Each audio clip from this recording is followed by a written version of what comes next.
Nous sommes tous, hommes, femmes, égaux en droits, semblables par nos besoins, et donc appelés à l'égalité en fait pour accéder aux moyens de notre existence.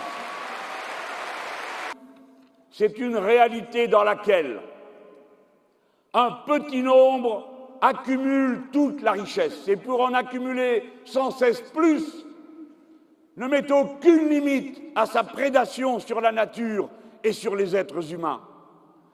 Et ce phénomène est en train de s'accélérer en même temps que s'observe la montée des misères et la destruction de l'écosystème. Il y a un lien entre ces trois aspects. C'est cela dont nous sommes aujourd'hui les protagonistes. Et le résultat est le suivant. 1% de la population du monde, les plus riches, détiennent autant que 99%. Voilà le scandale sur lequel commence le siècle. Depuis 2016, 8 personnes dans le monde possèdent autant que 50% de tous les êtres humains.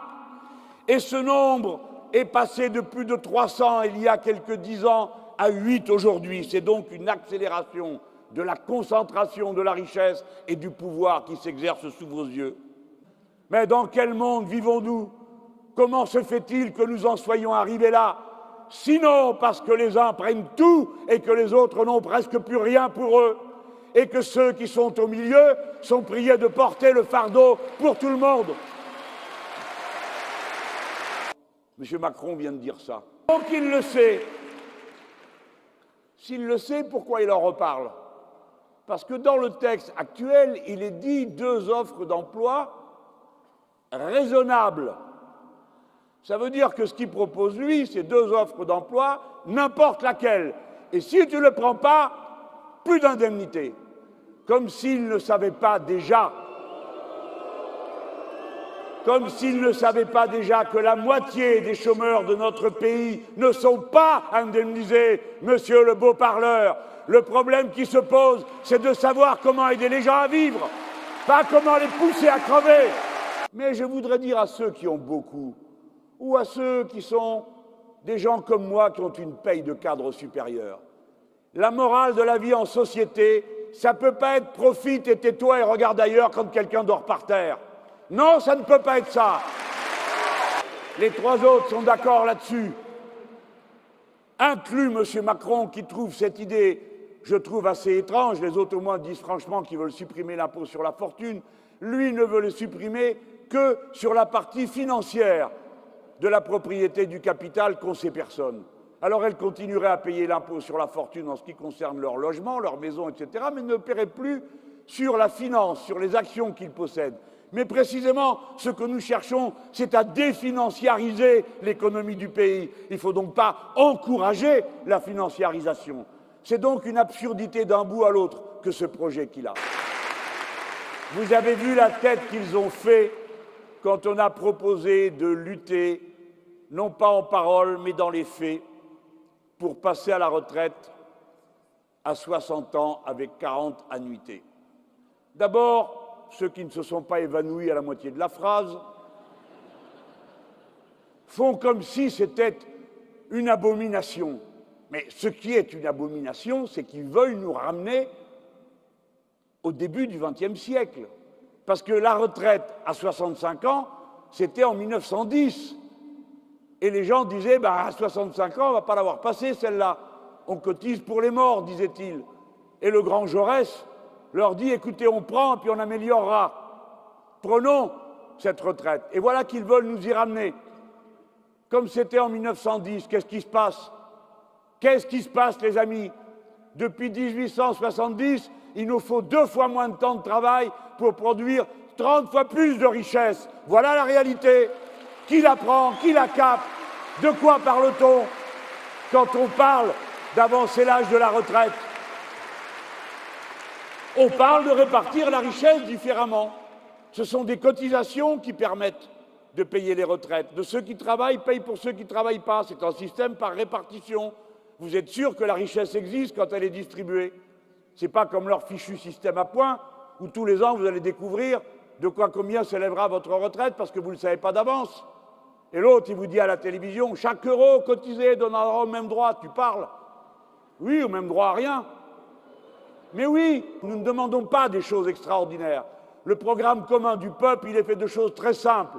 Pouvoir vivre dignement de son travail, être soigné quand on est malade, être capable d'arrêter le travail quand le moment est venu, parce que c'est l'heure, et que la vie a passé, et que nos enfants soient correctement éduqués, et que nous vivions tranquillement en ayant du temps libre. Et voilà pourquoi nous voulons réduire le temps de travail. Voilà pourquoi nous considérons que pouvoir partir plus tôt à la retraite est la grande aspiration populaire, qui veut dire que ton corps n'est pas qu'une machine à produire. Vous avez vu leur tête quand on leur a dit, évidemment, ils m'ont aussitôt sauté à la gorge. Comment vous financez ça? Eh bien, j'ai répondu, je vous la redis. Et à nouveau, j'ai répondu que c'est en luttant contre une inégalité la plus absurde, la plus insupportable, qu'on fait avancer le progrès de tous. Si vous payez les femmes comme les hommes, à compétences égales, alors vous aurez les cotisations sociales qui permettent de payer la retraite. Mais que voulez-vous? Quand vous n'avez pas une maternité à moins d'1h30 de voiture, eh bien, il faut vraiment que ça se fasse calculer. Et ce n'est pas toujours calculable, vous le savez bien. Que l'école, que tous traînent dans la boue, dont tous voudraient qu'elles soient gérées comme une entreprise, mais pas du tout. Elles ne seront pas gérées comme des entreprises. Je ne permettrai pas qu'il y ait une autonomie de la gouvernance, comme ils disent, pour dire que chaque établissement scolaire fera ce qu'il veut sous la houlette de son chef. Non, non, ça ne se fera pas si c'est moi. Non, non, non, la réforme du collège sera abrogée. Vous ne déciderez pas, établissement par établissement, le nombre d'heures que feront nos jeunes dans telle ou telle branche, parce que je sais pourquoi vous voulez faire ça. Vous ferez ça et ensuite vous publierez des palmarès. Et quand vous aurez publié des palmarès, eh bien celui qui n'est pas dans la bonne école, il se sentira tout pas bien. Et pour aller au lycée ensuite, il y aura un tri de fait. Je connais trop la musique, je sais comment vous faites. Comment vous transformez ce qui est un bien commun, un service public, en un marché. Non, le savoir ne sera jamais une marchandise. Non, nos enfants ne sont pas des clients. La démocratie à laquelle je vous appelle, la démocratie n'est pas un problème pour nous. C'est le contraire, c'est un atout. Françaises, Français, vous serez appelés à voter chaque fois qu'il y a un grand problème. Je n'ai pas peur de ça, vous n'avez pas peur de ça, c'est le contraire. Je crois à l'intelligence collective, je crois à notre capacité à arbitrer des problèmes complexes en intelligence. Mais enfin, c'est quand même un monde. On dit qu'on la met en danger, mais c'est nous qui proposons de faire une constituante. On dit que je veux être un tyran, mais c'est moi qui propose le référendum révocatoire. Tandis que les messieurs, dames, tous ils sont pour la Ve République, la monarchie présidentielle. Ils sont tous pour le 49-3. Tous. Ramenant des gens qui étaient des braves, femmes et hommes, mais qui étaient dégoûtés de tout, si bien qu'ils étaient prêts à laisser tout le pouvoir aux dégoûtants. Parce que il reste que les dégoûtants quand les dégoûtés s'en vont, comme vous le savez.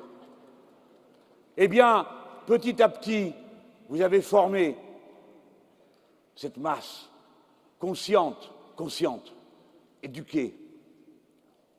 Vous avez mis à contribution tout ce que vous aviez appris parce que vous n'aviez pas besoin de moi pour le savoir. Je le sais très bien. J'aurais été dans cette circonstance la personne qui a permis que cristallisent ces énergies, que convergent ces intelligences. Et nous ne sommes pas tous entre nous d'accord sur tout, et des fois, moi non plus, je vous le signale. Mais c'est normal. On n'est pas d'accord avec 100% d'un programme, mais l'essentiel, c'est que sa philosophie et les principales mesures correspondent à ce qu'on attend et ce qu'on croit juste et bon pour tous. comme c'était important que cette force apparaisse pour la France, car sinon, nous étions abandonnés aux deux autres extrêmes. L'extrême droite, qui transforme ce pays en une addition de tribus qui se haïraient, et puis l'extrême marché dans ses différentes variétés. Le marché plus le conservatisme social et intellectuel, et puis le marché rien du tout et la rigolade. Le marché, chacun pour soi, tout le monde contre tout le monde, ou bien tout le monde contre tout le monde parce qu'on n'est pas de la même couleur de peau, pas de la même religion. Et voilà tout ce qu'il y avait et qui restait pour la France. Et nous, cette cohorte immense que nous sommes, où on était dispersés de tous les côtés, doutant de nous-mêmes, condamnés à je ne sais quel jeu de dés pour déterminer ce qu'on ferait au premier tour compte tenu du deuxième tour qui précédera le premier, qui je ne sais pas quoi. Et au lieu de construire de l'intelligence collective, de l'adhésion, on en était à se regarder par-dessus l'épaule et à se demander où se trouve le moindre mal, en oubliant que le moindre mal, c'est toujours le mal.